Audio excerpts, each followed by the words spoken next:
to share the reasons behind your success so that the next generation can learn from it? I think one of the biggest strengths that I've had throughout my career is authenticity, and it translates in being genuine to your work, having the right work ethics, and in being able to voice your opinion in the workplace. Sometimes your opinion is different from other people's, but if you stick to authenticity, you come out as somebody who's sincere about your work. You do your hard work, and you also express your opinion.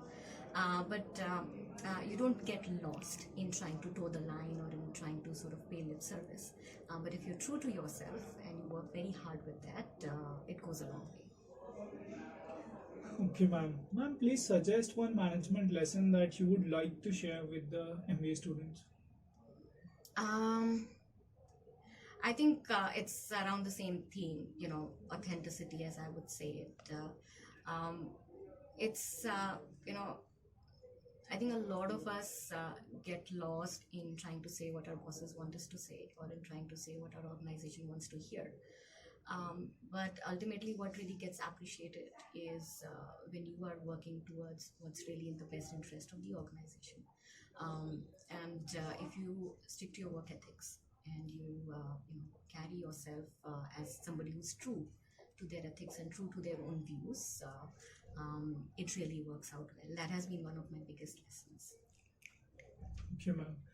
Ma'am, could you share with us a secret to crack the corporate interviews for the students of India? I don't think there's like one secret to crack, but there's one thing that I have often seen missing when candidates come for interviews, and I've always been impressed with candidates who've managed to plug that gap. And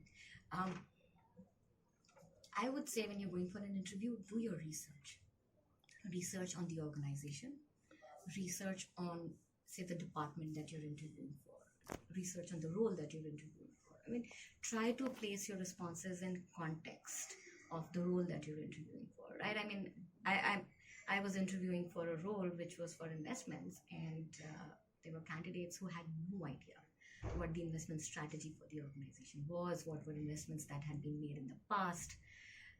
And that's really disappointing. So that's I think a big plus. Okay, ma'am. Thank you for thank you for the interview. And ma'am, how would you like to associate yourself with NDIM in future?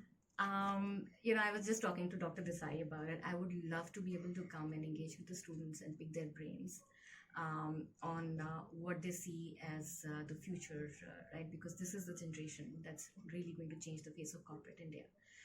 So engage with students, get their ideas, suggestions on what, say, for example, the Women in Private Equity platform that I have to encourage diversity in the private equity industry. So, what do students feel about it? What do female students and male students feel about it? But also, just engage with them on what they view the next challenges and the next opportunities for India Inc. as.